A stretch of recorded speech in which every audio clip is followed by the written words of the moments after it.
Hello, Crazy Talk Animator 3 users. So in today's tutorial, we're going to show you how we can animate our own custom character after we create 6 different sprite body parts by simply following the PSD template that we offer for Crazy Talk 3.1. So with Crazy Talk 3, it's very easy to animate all sorts of characters. These characters have sprites for the face and the different body parts. We can also animate quadruped characters, and we can combine these with human characters.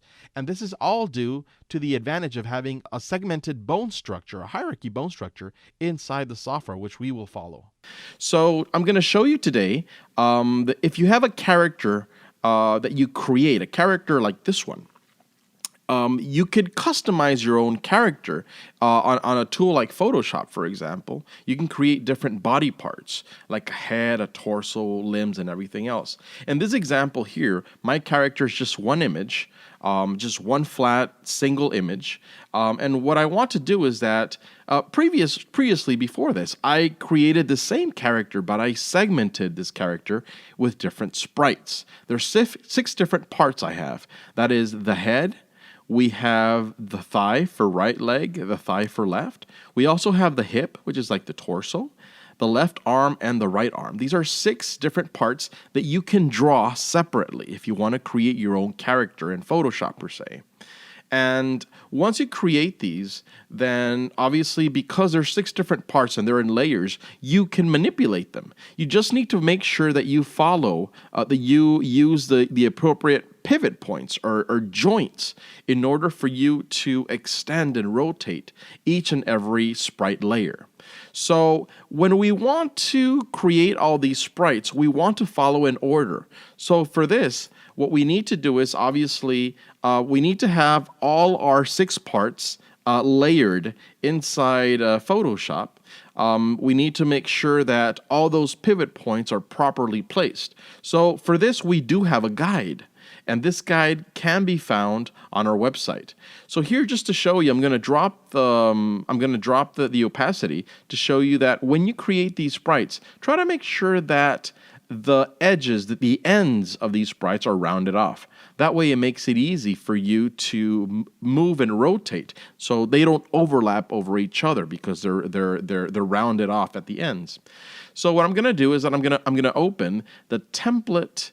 PSD that we have for Crazy Talk Animator 3. So this one, you can download it from our website. And you'll notice that in the template, it has all the joint locations. So I can grab the character that I made with all my 6 sprites, and I can bring it in. Then I use transform, the shift key, and I could realign it. So don't worry if your character has different proportions. The important thing is the hip there, the pelvis point. Make sure that's centered right there. Okay? So once we have him centered, then we can start playing with the individual parts. So in the template, you'll notice I have a folder here that says RL image, and inside I have subfolders for arm, hands, head, and hip. So I'm going to grab each sprite and I'm going to bring it into its specific folder. Imagine that these folders are like drawers. So for right thigh, I'll bring this to the right thigh there. Left thigh, so I'll bring that individual sprite layer into the folder. Hip.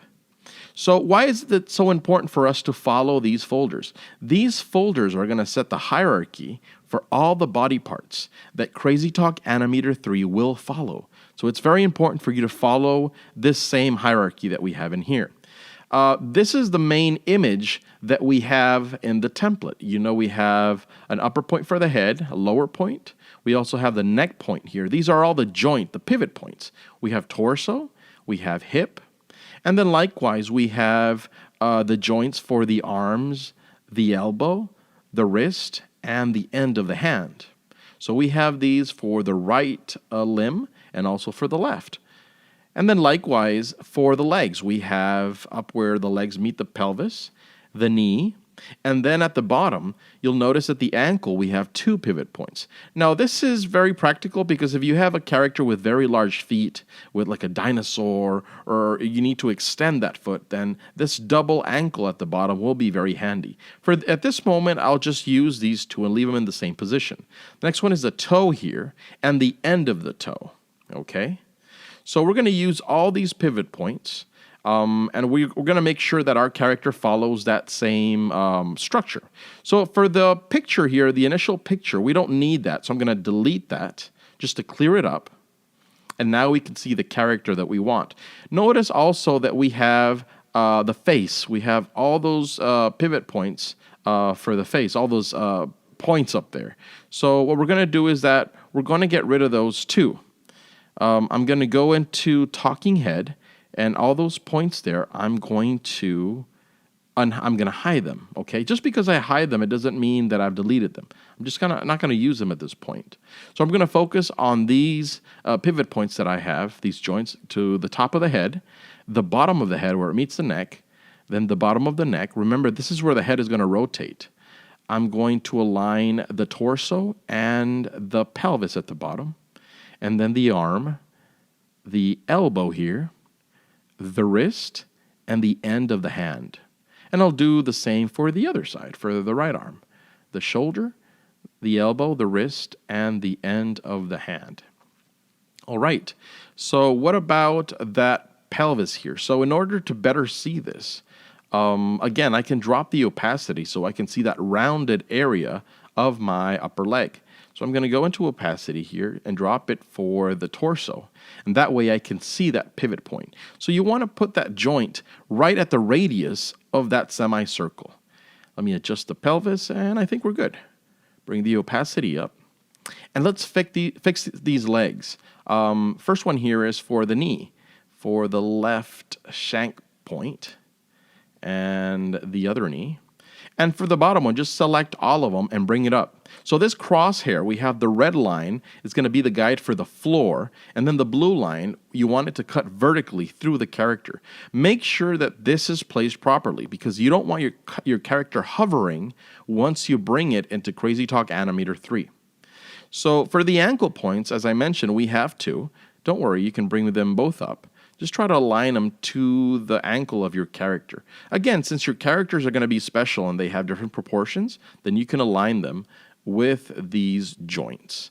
Then the sole of the toe and the tip of the toe. And I think we are ready. Okay? Great. So at this point, what we want to do is that we want to save this PSD file. We're going to give it another name here. And this is the file that we're going to bring into Crazy Talk Animator 3. And we're going to save. So right after this, I'm going to open Crazy Talk Animator 3, and I'm going to go to Create G3 Free Bone Character on the left side of the toolbar here. I'm going to open this because this is where I'm going to import my PSD file. So I'm going to choose that file that I saved, and I'm going to import. And as soon as I open this, you'll notice that the bone structure will be set. And this is because we followed those folders and we followed those joints. And I can preview this, and you'll notice that now I have the ability of playing with these individual body parts. So the arm, the entire arm was one sprite, and I can move this around. It's very flexible, very, very easy to do. And I can do that also with the leg and the other leg. So notice how smooth and flexible the animations look in Crazy Talk Animator 3. And you can do this with any character you create. Just make sure that you follow that initial structure for the 6 body parts.